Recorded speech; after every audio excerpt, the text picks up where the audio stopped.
अस्सलाम वालेकुम dear students. Previous lecture में हमने एंथैल्पी को डिस्कस किया था कि व्हाट इज़ एंथैल्पी, एंथैल्पी क्या होती है। अगर आपने वो लेक्चर अटेंड नहीं किया तो उसका लिंक मैं डिस्क्रिप्शन में दे दूंगा, वहां से जाकर आप वो लेक्चर अटेंड कर सकते हैं। आज हमने जो टॉपिक डिस्कस करना है वो क्या है कि टाइप्स ऑफ एंथैल्पी, एंथैल्पी की टाइप्स क्या होती हैं। लेकिन इससे पहले अगर आपने मेरा चैनल सब्सक्राइब नहीं किया तो उसको सब्सक्राइब कर लें और साथ घंटी के लगे बटन को भी प्रेस कर लें ताकि नई से नई अपलोड होने वाली वीडियो का नोटिफिकेशन आपको बआसानी मिलता रहे। चलिए अपने टॉपिक की तरफ आते हैं।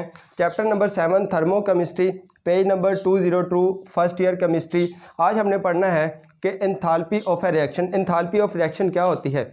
क्या स्टूडेंट्स, हमारे पास रिएक्टेंट आपस में जब मिलते हैं तो वो क्या बनाते हैं, वो हमारे पास प्रोडक्ट बनाते हैं अंडर स्टैंडर्ड कंडीशन में। इसके नतीजे में हमारे पास जो एंथैल्पी में चेंज आ रहा होता है उसको हम क्या बोलते हैं, एंथैल्पी ऑफ ए रिएक्शन। कि रिएक्टेंट्स मिलके प्रोडक्ट बना रहे हैं स्टैंडर्ड कंडीशन में उनके ऊपर, तो उसके नतीजे में जो एंथैल्पी में चेंज आ रहा है उसको हम क्या बोलते हैं, एंथैल्पी ऑफ रिएक्शन। इसकी डेफिनेशन देखते हैं। Enthalpy change when certain number of moles of reactant react together to form products under standard condition.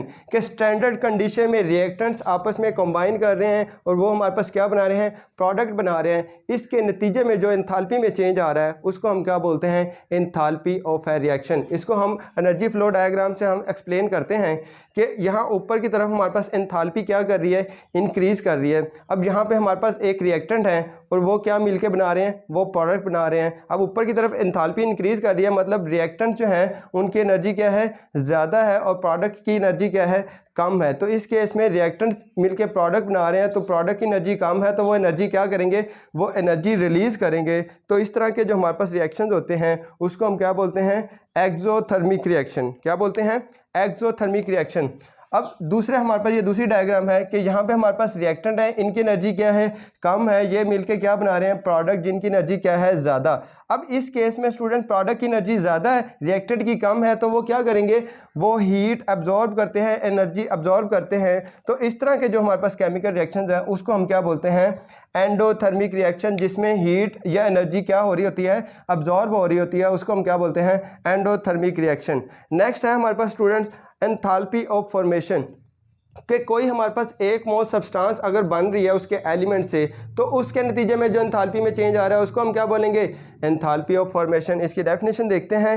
Heat absorbed और रिलीज्ड, कि इसमें हीट अब्जॉर्ब भी हो सकती है और क्या है, रिलीज्ड भी हो सकती है। When 1 mole of A compound formed from its elements, के किसी एलिमेंट से वो आपस में कंबाइन करके हमारे पास क्या है, कोई कंपाउंड बना रहे हैं, एक मोल कंपाउंड बना रहे हैं, उसके नतीजे में जो एंथैल्पी में चेंज आ रहा है उसको हम क्या बोलते हैं, एंथैल्पी ऑफ फॉर्मेशन। और इसके नतीजे में स्टूडेंट्स हमारे पास वो क्या है कि वो हीट अब्जॉर्ब भी कर सकते हैं और क्या कर सकते हैं, वो रिलीज भी कर सकते हैं। अब हमारे पास इसकी एग्जाम्पल है कि कार्बन जब ऑक्सीजन के साथ मिलेगा तो हमारे पास क्या है, कार्बन डाइऑक्साइड बनाती है। अब इसके नतीजे में जो एंथैल्पी में चेंज आ रहा है वो हमारे पास क्या है, नेगेटिव 393 किलो जूल पर मोल। ये नेगेटिव का मतलब स्टूडेंट्स हमने पहले पढ़ लिया है। नेगेटिव का मतलब क्या है कि ये हीट क्या हो रही है, ये हीट रिलीज्ड हो रही है। तो ये हमारे पास कौन सा रिएक्शन हो जाएगा, ये हमारे पास एक्सोथर्मिक रिएक्शन है और इसकी जो एंथैल्पी में चेंज आ रहा है उसको हम क्या बोलेंगे, एंथैल्पी ऑफ फॉर्मेशन।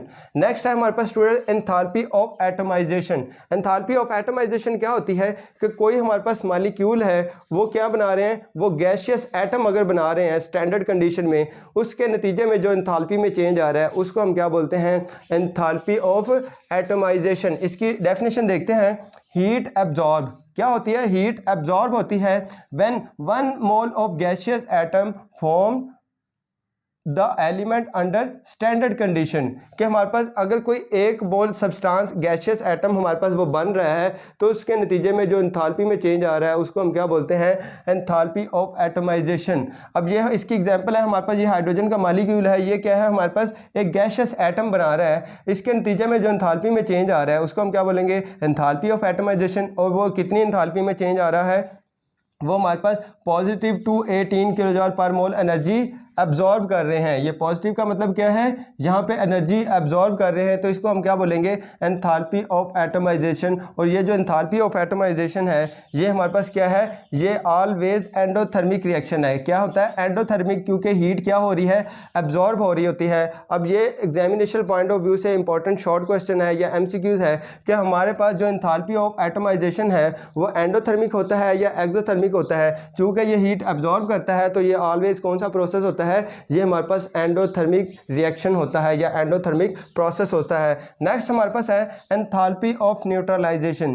क्या है न्यूट्रलाइजेशन, न्यूट्रलाइजेशन जैसे कि नाम से ही जाहिर है कि इसमें क्या क्या हमारे पास कोई न्यूट्रल प्रोडक्ट बन रही है। क्या है, न्यूट्रल प्रोडक्ट बनती है, उसके नतीजे में जो हमारे पास एंथैल्पी में चेंज आएगा उसको हम क्या बोलते हैं, एंथैल्पी ऑफ न्यूट्रलाइजेशन। और वो न्यूट्रल प्रोडक्ट हमारे पास यूजुअली कैसे बनती है कि एक हमारे पास एसिड सब्सटेंस हो, दूसरी क्या है हमारे पास बेस सब्सटेंस हो। ये दोनों जब एसिड और बेस हमारे पास मिलते हैं तो हमारे पास क्या है, न्यूट्रल प्रोडक्ट बनाती है। इसके नतीजे में जो एंथैल्पी में चेंज आ रहा है उसको हम क्या बोलते हैं, एंथैल्पी ऑफ न्यूट्रलाइजेशन। इसकी डेफिनेशन देखते हैं, हीट रिलीज्ड, कि इसमें क्या होती है, हीट रिलीज्ड होती है। तो ये कौन सा प्रोसेस होगा, ये एक्सोथर्मिक प्रोसेस है। ये कौन सा है, एक्सोथर्मिक प्रोसेस है। अब क्या है इसकी definition, heat released when 1 mole of H plus ion from the acid. अब हमें पता है कि एसिड क्या है, वो हमेशा H पॉजिटिव आयन देता है। क्या है, एसिड हमारे पास H पॉजिटिव आयन देता है, and OH negative ion from the base. और बेस क्या देती है, OH नेगेटिव आयन। जब H प्लस और OH नेगेटिव आयन आपस में जब कंबाइन करेंगे तो हमारे पास क्या है, वाटर मॉलिक्यूल बनता है, जो कि हमारे पास क्या है, एक न्यूट्रल मॉलिक्यूल है। इसके नतीजे में जो हमारे पास एंथैल्पी में चेंज आ रहा है उसको हम क्या बोलते हैं, एंथैल्पी ऑफ न्यूट्रलाइजेशन। अब हमारे पास क्या होता है कि ये HCl हमारे पास एक एसिड है, ये क्या देगा, H प्लस आयन देगा। और ये NaOH ये हमारे पास क्या है, एक बेस है, ये क्या देता है, OH आयन देता है। ये दोनों आपस में मिलेंगे तो हमारे पास क्या है, ये हमारे पास वाटर बना देते हैं, H2O। H प्लस आयन हमारे पास एसिड से आता है और OH आयन हमारे पास कहाँ है, बेस से आता है, जिसके नतीजे में वो ये न्यूट्रल प्रोडक्ट बना देते हैं और साथ हमारे पास क्या बनाएंगे, हमारे पास साल्ट बनाते हैं। इसके नतीजे में जो एंथैल्पी में चेंज आ रहा है उसको हम क्या बोलते हैं, एंथैल्पी ऑफ न्यूट्रलाइजेशन। और वो एंथैल्पी हमारे पास कितना है, -57 किलो जूल पर मोल। कितना है, -57। माइनस का मतलब क्या है कि ये हीट रिलीज कर रहे हैं। अब यहाँ पे भी ये इंपॉर्टेंट शॉर्ट क्वेश्चन या MCQs है कि हमारे पास जो एंथैल्पी ऑफ न्यूट्रलाइजेशन होता है वो हमारे पास एंडोथर्मिक प्रोसेस होता है, एक्सोथर्मिक प्रोसेस होता है, या नन ऑफ दीज, कौन सा ऑप्शन होता है। तो वो हमारे पास क्या है, वो हमारे पास एक्सोथर्मिक रिएक्शन होता है। उसके नतीजे में हमारे पास हीट क्या हो रही होती है, हीट रिलीज हो रही होती है, हीट खारिज हो रही होती है। इसको क्या बोलते हैं, ये एक्सोथर्मिक हमारे पास प्रोसेस है। नेक्स्ट हमारे पास आता है कि enthalpy of combustion. Enthalpy of combustion क्या है कि कोई भी एक मोल सब्सटेंस अगर हम ऑक्सीजन की मौजूदगी में उसको जलाते हैं, उसके नतीजे में जो हीट में चेंजेस आ रही हैं, हीट खारिज हो रही है, उसको हम क्या बोलते हैं,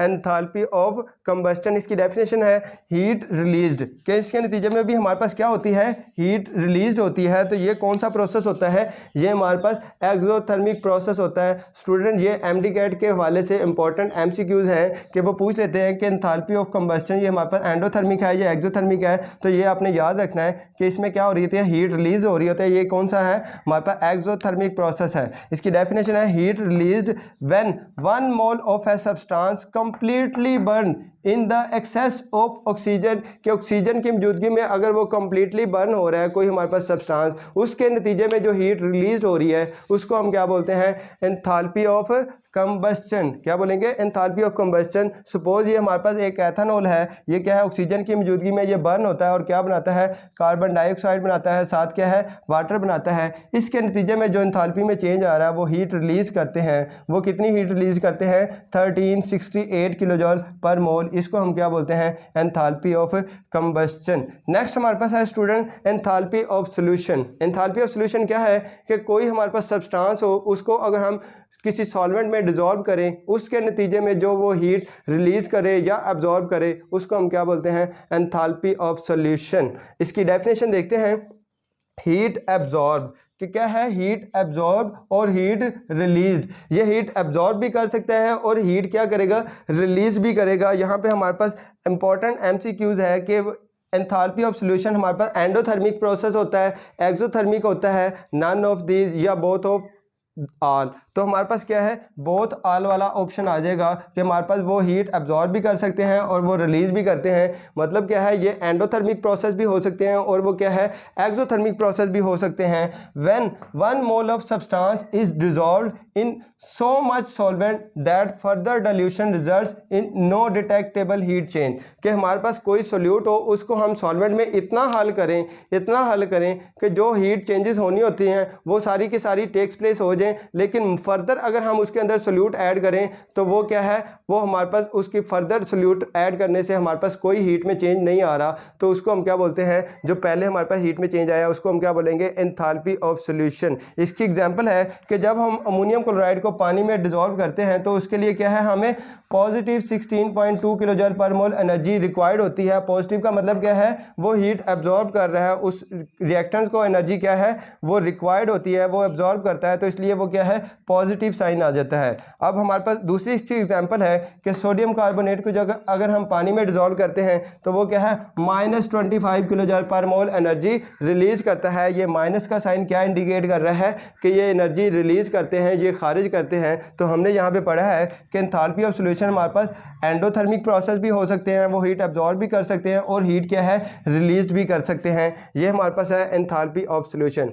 अब स्टूडेंट, जो MD-CAT और NMD-CAT के हवाले से इंपॉर्टेंट यहाँ पे MCQs पूछे जाते हैं वो क्या है, उनको थोड़ा सा देख लेते हैं। कि वो पूछ लेते हैं कि एंथैल्पी ऑफ फॉर्मेशन जो है ये हमारे पास एंडोथर्मिक प्रोसेस है या एक्सोथर्मिक प्रोसेस है। तो ये एब्जॉर्ब कर रहा है और रिलीज भी कर रहा है, तो ये हमारे पास क्या हो जाएगा, both endo as well as exo, के एंडोथर्मिक भी है और ये क्या है, एक्सोथर्मिक भी है। इसको हम क्या बोल देते हैं कि ये हमारे पास जो एंथैल्पी ऑफ फॉर्मेशन है ये हमारे पास एंडोथर्मिक प्रोसेस भी हो सकता है और एक्सोथर्मिक प्रोसेस भी हो सकता है। अब नेक्स्ट आता है हमारे पास, वो ये ऐसे पूछ लेते हैं कि हमारे पास जो एंथैल्पी ऑफ एटमाइजेशन है वो एंडोथर्मिक है या एक्सोथर्मिक, के मतलब वो हीट एब्जॉर्ब कर रहे हैं या हीट रिलीज कर रहे हैं। तो यहाँ पे वो हीट क्या कर रहे हैं, एब्जॉर्ब कर रहे हैं। तो ये जो हमारे पास प्रोसेस होगा वो क्या होगा, ये हमारे पास एंडोथर्मिक प्रोसेस होगा। क्या होगा कि जो एंथैल्पी ऑफ एटमाइजेशन है वो ऑलवेज कौन सा प्रोसेस होगा, ये वो हमारे पास एंडोथर्मिक प्रोसेस होगा। ये हमारे पास MD-CAT के हवाले से इंपॉर्टेंट MCQs है। नेक्स्ट वो पूछ सकता है कि जो एंथैल्पी ऑफ न्यूट्रलाइजेशन है वो एंडोथर्मिक है या एक्सोथर्मिक है। अब चूंकि ये हीट रिलीज कर रहा है तो ये कौन सा प्रोसेस है, ये हमारे पास एक्सोथर्मिक प्रोसेस है। क्या है, ये हमारे पास एक्सोथर्मिक प्रोसेस है। नेक्स्ट हमारे पास वो पूछ सकता है कि एंथैल्पी ऑफ कंबस्टन ये क्या है, एंडोथर्मिक या एक्सोथर्मिक। अब चूंकि ये हीट रिलीज कर रहा है तो ये कौन सा प्रोसेस है, ये हमारे पास एक्सोथर्मिक प्रोसेस है। क्या है, एक्सोथर्मिक प्रोसेस। नेक्स्ट हमारे से वो ऐसे MCQs पूछ सकता है कि हमारे पास जो एंथैल्पी ऑफ सॉल्यूशन है वो एंडोथर्मिक प्रोसेस है, एक्सोथर्मिक प्रोसेस है, नन ऑफ दीज या बोथ A एंड B। तो चूंकि ये हमारे पास हीट एब्जॉर्ब भी कर रहा है और रिलीज भी कर रहा है तो ये भी क्या हो जाएगा, both endothermic as well as endothermic and exothermic, कि ये हमारे पास क्या हो जाएगा कि ये दोनों प्रोसेस ही हो जाते हैं कि ये हमारे पास वो हीट एब्जॉर्ब भी कर सकते हैं और क्या करेंगे, हीट रिलीज भी करते हैं। ये हमारे पास था स्टूडेंट्स के एंथैल्पी की जो हमारे पास टाइप्स हैं वो कितनी तरह की होती हैं। उम्मीद करता हूँ कि आपको ये वीडियो पसंद आई है। अगर पसंद आई है तो इसको बाकी लोगों से ज़रूर शेयर कीजिएगा। शुक्रिया।